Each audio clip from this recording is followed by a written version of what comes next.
Bonjour à tous, je vous souhaite la bienvenue dans le 18h de Télé Nantes. Et pour ce nouveau numéro, si vous le voulez bien, nous allons nous poser une question. Qu'est-ce que c'est être un terrien? Est-ce vivre tout simplement sur notre planète sans trop se soucier d'elle? Ou bien est-ce remettre la Terre au centre de nos existences pour profiter d'elle sans la pousser à bout? Je vous laisse choisir la réponse qui vous convient. En tout cas, cette interrogation, c'est l'un des thèmes du festival Tous Terriens, organisé en ce moment même au Grand Thé à Nantes. Il a commencé ce vendredi et dure jusqu'à dimanche avec beaucoup de choses à écouter et surtout à fabriquer pour le public. Et je vous propose de retrouver en direct au Grand Thé Annelise Thomine, accompagnée de Denis Vanier, pour nous parler de ce festival. Bonjour Annelise, c'est à vous.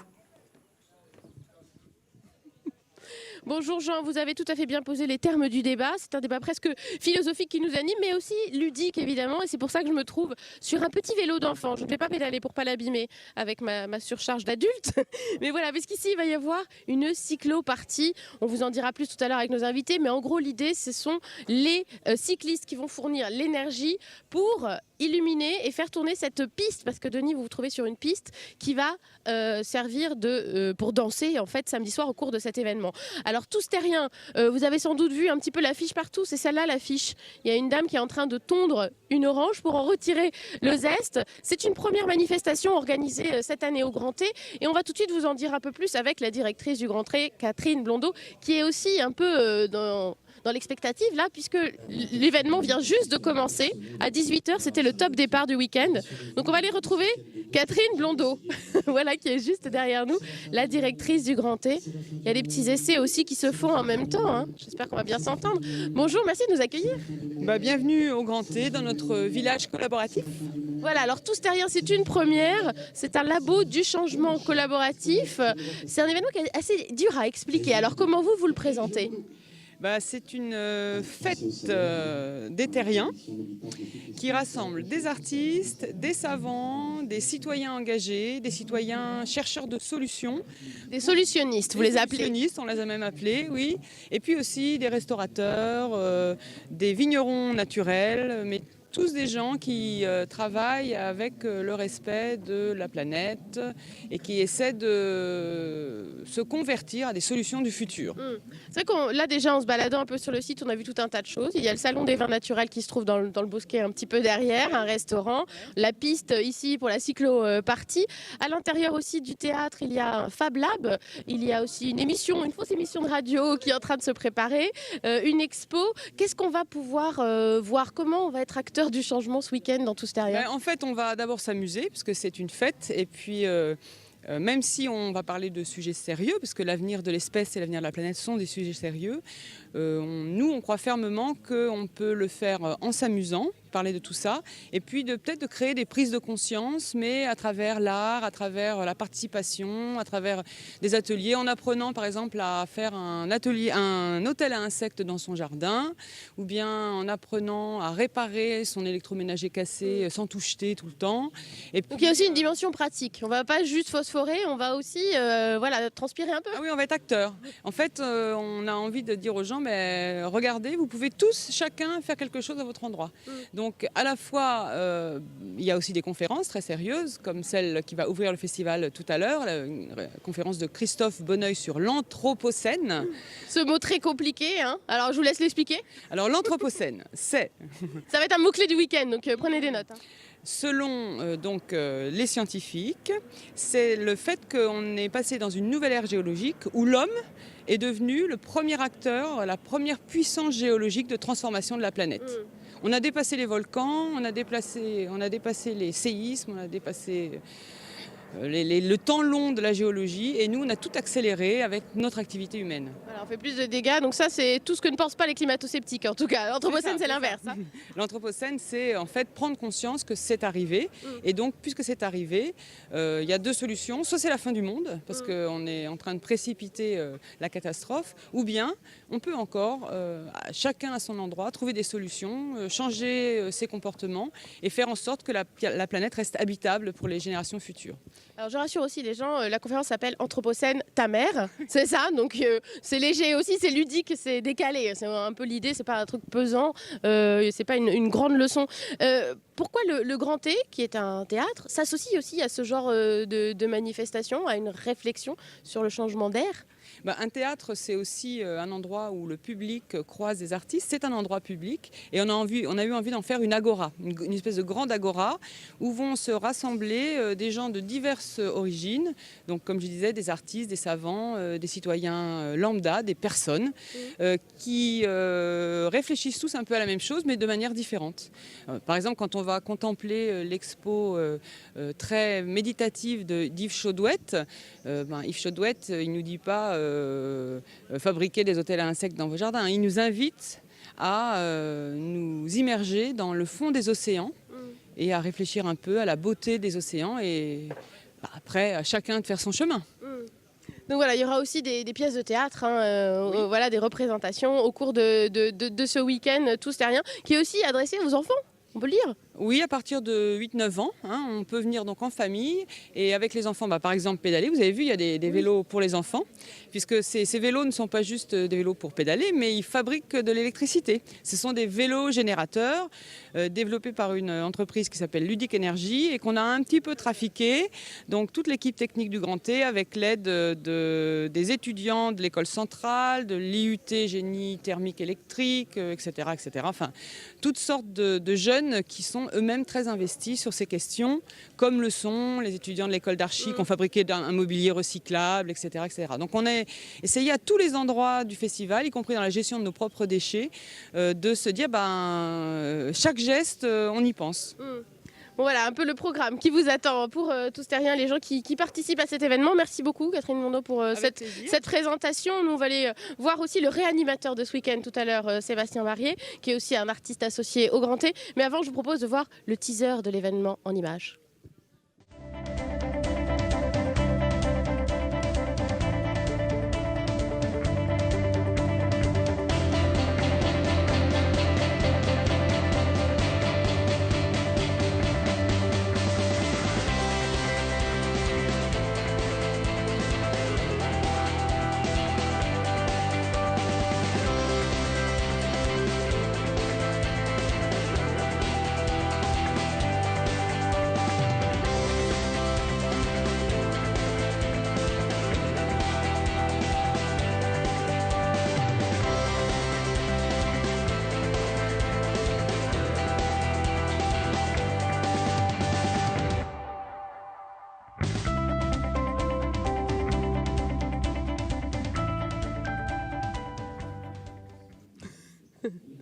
On s'est déplacé avec Denis, mais on n'a pas encore eu le temps d'arriver jusqu'à Sébastien Barrier qui est derrière nous.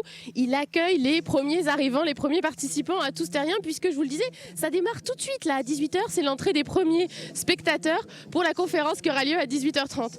Donc c'est ce monsieur qui dit c'est la fin du monde partout, Sébastien Barrier. Voilà, c'est la Cassandre de ce rendez-vous.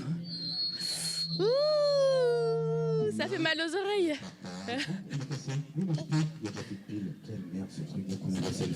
Bonsoir. Bonsoir, c'est vous le Cassandre de Tous Terriens? Je tâcherai modestement d'être un fil d'Ariane, un fil rouge d'Ariane et de guider les gens avec autant de bienveillance que je pourrais, parce qu'en cette époque de fin du monde, tous on stresse un peu, donc ça peut permettre parfois ou occasionner parfois des petites saillies agressives. Je tâcherai de juguler ma peur, comme vous, parce qu'on sait que ce monde n'est pas aussi durable qu'on l'a cru, on sait que l'espèce humaine n'y survivra peut-être pas. On sait par contre que la Terre devrait continuer à se porter bien sans nous, voire même mieux. Donc je vais pendant 2 jours en fait guider les gens, parce que la proposition à l'intérieur est assez labyrinthique. Il y a beaucoup de choses en extérieur, en intérieur. On passera de considérations scientifiques, puisque Jean Jouzel notamment est ici, Christophe Bonneuil, qui sont 2 des chercheurs les plus réputés en France. Oui, il y a des gros calibres. Hein. C'est des gros calibres. Quand ils parlent, je ne comprends rien. Mais remarquez, quand je parle, ils ne comprennent rien non plus. Donc on va essayer de trouver de communiquer. De communiquer. Et puis il y aura des spectacles, parmi lesquels Kyoto Forever, qui remet en scène une des futures COP, alors 28 je crois, puisque nous serons au Brésil à l'horizon 2025 il me semble. Il y aura Ce qui m'est dû, d'Héloïse et Antoine Raymondi, Donc vous êtes là pour donner le programme un petit peu. Je suis là pour ça, mais je suis aussi pour essayer de rebondir, traduire, pour tenter d'empêcher, de nous empêcher, moi avec, de tourner en rond. C'est souvent pour ça que Catherine Blondeau, qui est la directrice du Grand T, Oui, qu'on vient de voir. oui, que vous avez filmé, théâtre auquel je suis associé, ce qui me... On l'a dit aussi. J'espère. On a bien fait notre boulot, vous avez vu? Oui, c'est très bien. Pour une fois, Télé-Nantes, vous commencez à progresser un peu. Et du coup, non, je vais aussi essayer de rebondir, de réinterpréter, de nous moquer, de se moquer de... Nous aussi, on se moque de nous-mêmes, ça va bien. Ça, moi, je suis un expert en l'occurrence. Comme je viens du Mans, les prises sont nombreuses. Et puis, je vais essayer aussi de synthétiser, puisque dimanche soir, j'offrirai un bilan à 18h pour clore la manifestation. Et puis, d'animer, voire de réanimer en fonction de l'ambiance, de rassurer les gens, puis de les guider, parce qu'encore une fois, vous avez vu, c'est touffu, il y a des choses partout, des petits recoins. Il y aura des propositions très visibles, et puis d'autres beaucoup plus cachées, beaucoup plus ténues, beaucoup plus fragiles. Donc, je ferai en sorte que le public, les citoyens, les terriens réunis, puissent se répartir afin que chacun profite d'une jauge aussi nombreuse que possible. Alors, on a déjà un petit peu parlé du salon des vins naturels, c'est aussi votre truc, hein, parce que vous avez fait un spectacle qui s'appelait Savoir enfin qui nous buvons. Donc là, vous allez aussi guider les gens dans le monde du vin. Mais là, je vais avoir le plaisir d'emmener les personnes découvrir 3 des héros de mon spectacle, qui est devenu un livre d'ailleurs chez Actes Sud. Donc ce sont comme des personnages de romans, sauf qu'ils existent bel et bien, puisque je n'écris et ne parle que de choses qui existent. J'ai pas assez d'imagination encore pour devenir un véritable auteur. Et 3 des vignerons de mon spectacle seront là. Thierry Puzla, Marc Pénaud, qui est un vigneron du Muscadet, de Saint-Julien-de-Concelles, et Jacques-Agnès Carroger, qui sont aussi en Loire-Atlantique, à Annay, près d'Ancenis, qui ont pour point commun notamment, mais leurs différences sont nombreuses aussi, de produire des vins en essayant de ne pas mettre d'intrants chimiques exogènes à l'intérieur. Et alors, c'est vous qui allez les accompagner dans le milieu du théâtre. Ils ont peut-être pas l'habitude d'être dans la cour du Grand T. Ben, c'est la première fois pour eux. Alors Jacques, Agnès et Marc, qui sont des locaux, sont déjà venus. Mais c'est vrai qu'à la faveur de ce spectacle, ça a créé cette rencontre entre le Grand T et eux. Alors ce qui est drôle, pour moi, ce qui m'intéresse, c'est quand l'art a des répercussions sur nos vies. Et c'est là pour moi que l'art prend toute sa possible force. Et là, depuis 1 an ou 2, le Grand T maintenant, qui a un rituel, c'est d'offrir une bouteille de vin à chacune des personnes qui vient travailler ici. Mais depuis 2 ans, le Grand T offre des vins qui sont soit ceux de Marc Pénaud, soit ceux de Jacques et Agnès. Donc ils connaissent un peu déjà, et ce croisement entre le théâtre et leur monde de la viticulture, ils ne m'ont pas attendu pour le faire, mais c'est vrai qu'à la faveur de cette rencontre, je les ai un peu tirés vers mon monde, pendant qu'ils me tiraient vers le leur, et ça crée des croisements qui font du bien à tout le monde, en fait, tout simplement. On rappelle qu'on consomme avec modération, bien sûr, le vin, et avec considération aussi. On consomme comme il veut. Consommer parfois avec beaucoup d'excès. Chacun gère sa cuite. La devise étant être ivre tout en conservant sa dignité. Si possible, c'est la fin du monde, donc essayons de l'aborder dignement. C'est préférable. C'est préférable. Oui, vous allez aussi encourager les gens à pédaler. Oui. Parce que là, vous pédalez vous-même. Ouais, après j'aurai un pédaleur, Théo, qui est là d'ailleurs. Mais je vais ensuite encourager les gens à heure fixe à créer de l'énergie qu'on va accumuler grâce au vélo que vous avez filmé tout à l'heure, dans des batteries qui permettront demain soir de faire une grande boom en plein air, alimentée par l'énergie produite par ces pédalages vivants et en direct. Donc moi je vais haranguer les gens. Alors j'ai un fouet, mais si je pouvais les faire pédaler autrement qu'en les fouettant, je trouverais ça plus intéressant. J'ai 42 ans et j'ai passé l'âge de faire du mal aux gens, à part à moi. Ça, je reste un expert en la matière. Bon, je vais essayer de les haranguer, de les motiver, de les faire pédaler. On va jouer sur des petits esprits de concurrence. Ça fonctionne bien. Qui n'arrête pas. Elle dit qu'elle sert à rien, en même temps, bizarrement, elle est surbookée. C'est étonnant. Elle est étonnante. Hein. Elle est étonnante. Et donc voilà. Donc en gros, ce qu'il faut retenir, c'est qu'il n'y a pas. C'est qu'il faut venir, quoi. Il n'y a pas que le lieu unique dans la vie. Il y a aussi le Grand T. Donc venez nous retrouver. Merci beaucoup, Sébastien Varier. Nous allons aller voir Frédéric Ferrer aussi à présent. Voilà, une bonne idée. Qui propose le spectacle dont j'ai oublié le nom. Ça c'est Kyoto Forever 2. Le retour. On va aller le voir, mais d'abord regardez cet extrait. Merci Président. L'Union européenne propose d'ajouter une virgule entre 4 degrés et 5 degrés afin de mieux dissocier chacune de ces valeurs et chacune mieux les associer au mot strictement. Voilà. Oui, alors merci beaucoup Union européenne. Alors je rappelle quand même aux délégués, enfin et aux parties présentes qu'il y a 44 alinéas dans notre préambule et 12 chapitres au total dans notre texte d'accord. Alors, si on pouvait juste en tenir compte dans l'examen de cet alinéa, ça serait quand même formidable. Voilà, merci Chine. Merci Président. Alors, la Chine s'associe à la position russe sur le pourcentage. Et s'agissant de la virgule, la Chine soutient la position européenne. Merci Chine, oui, États-Unis. Oui, merci Président. Écoutez, un petit peu plus loin dans la phrase, les États-Unis proposent de couper la poire en deux entre l'année 2040 et la fin du siècle et d'adopter la date de 2070.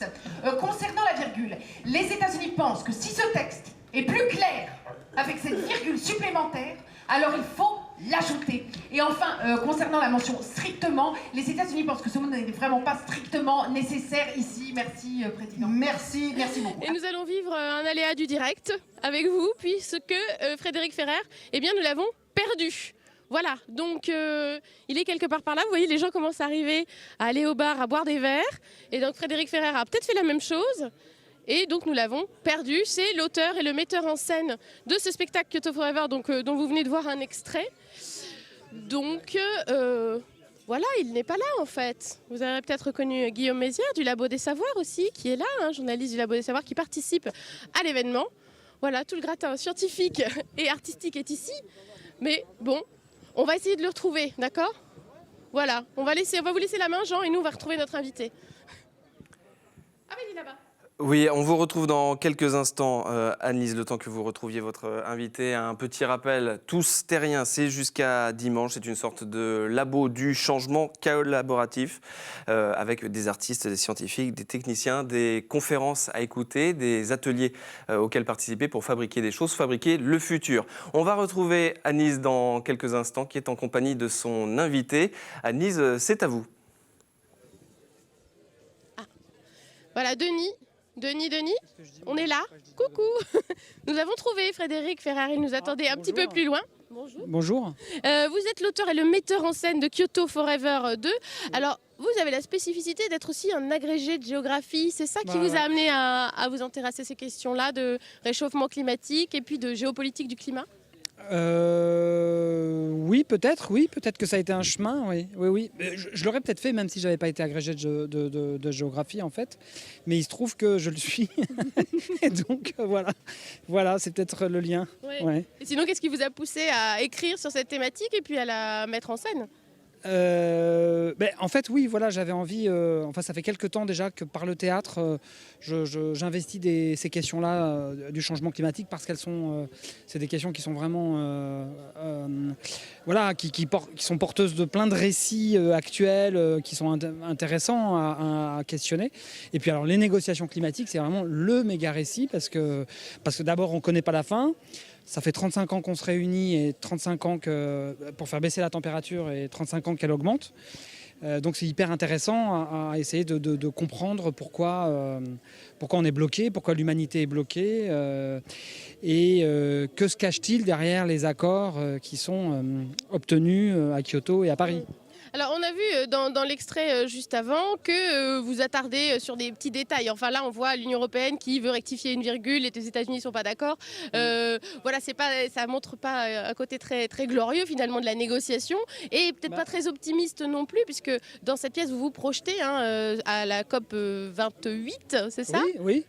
Vous êtes optimiste ou pas pour la suite? Moi je suis plutôt optimiste, je suis de nature optimiste, mais je regarde aussi comment s'est construit toute la gouvernance climatique depuis 30 ans, depuis qu'elle existe, depuis 1995. Et cette gouvernance climatique a chaque année enchaîné les COP 1, 2, 3, 4, 5, afin de réduire les émissions de dioxyde de carbone, de réduire la température. Et puis, on voit bien que c'est difficile. Et pour l'instant, on n'a pas réussi. C'est-à-dire qu'elle augmente toujours, c'est ce que je disais tout à l'heure. Donc, c'est pas être optimiste ou pessimiste, c'est être juste lucide. On se réunit, mais pour l'instant, ça augmente toujours. On fait Kyoto pour réduire, mais ça continue d'augmenter. On a fait Paris. L'accord de Paris, ce sont des promesses, des ambitions qui sont au-delà de 2 degrés d'ailleurs, donc qui sont bien au-delà de ce que les scientifiques préconisaient. Donc c'est un succès diplomatique parce que l'ensemble des États ont signé. Mais pour l'instant, dans les faits, la température continue d'augmenter en ce moment. Donc vous êtes factuel aussi. Bien, je m'aperçois que les négociations en cours, par exemple dans l'accord TAFTA entre les États-Unis et l'Europe, ne vont pas dans le sens d'une diminution des émissions de dioxyde de carbone. Donc pour l'instant, je trouve qu'on est dans un monde un peu contradictoire. Oui. Alors, il y aura donc votre pièce qu'on pourra voir pendant le week-end dans la salle du Grand Thé à l'intérieur. Quel regard vous portez sur cet événement qui essaye de croiser un petit peu les milieux, les artistes, les savants, les solutionnistes, comme disait Catherine Landau? C'est super. C'est super, hein, c'est super de faire une chose pareille. C'est très rare et c'est génial d'organiser une chose pareille. Vous allez peut-être vous nourrir pour une prochaine pièce. Bah peut-être, et puis je vais puis rencontrer aussi plein de gens et puis échanger sur des pourquoi pas, sur des idées pour quelque chose après. Pourquoi pas. On ne sait jamais, sur les Fab Labs, il y a peut-être un truc à faire. Peut-être, ouais. Les impressions 3D. Voilà. Merci beaucoup Frédéric Ferrer, merci. on vous souhaite un bon Tous Terriens, nous sommes tous terriens. Et on rappelle, à titre d'info, donc, que ça a démarré ce soir, ça va durer tout le week-end. Le pass journée c'est 5 €, le pass 3 jours c'est 10 € et vous avez accès à l'ensemble des manifestations, expositions, spectacles et aussi la boom, c'est ça, c'est la boom de samedi soir qui aura lieu sur la piste derrière nous. Voilà, où il faut pédaler. Vous allez pédaler bien sûr, dès que je peux, je pédale. Tout le monde pédale, tous terriens, tous pédaleurs aussi. Merci beaucoup de nous avoir suivis et puis on vous encourage à aller venir ce week-end ici au Grand T pour assister à Tous Terriens. Merci beaucoup Annelise et merci également à Denis Vanier qui était avec vous derrière la caméra. Et donc avec ce festival Tous Terriens, c'est déjà un très beau programme qui vous attend ce week-end jusqu'à dimanche et lundi soir. Si vous le souhaitez, vous avez rendez-vous avec Ty Segall and the Muggers, un concert à Stéréolux. Ce sera à 20h dans la salle Maxi avec Marietta en première partie. Voici un extrait de la chanson The Singer, tiré de l'album Manipulator, sorti il y a 2 ans, un titre rock avec une jolie mélodie pop. Et il y a même du violon, je vous laisse découvrir.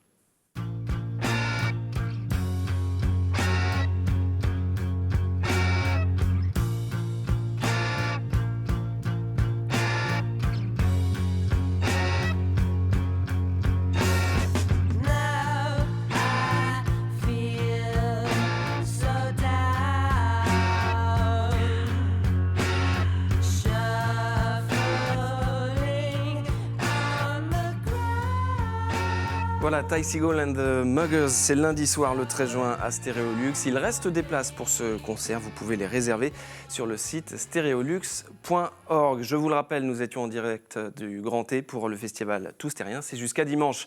Merci beaucoup d'avoir suivi cette émission, à très bientôt sur Télé Nantes.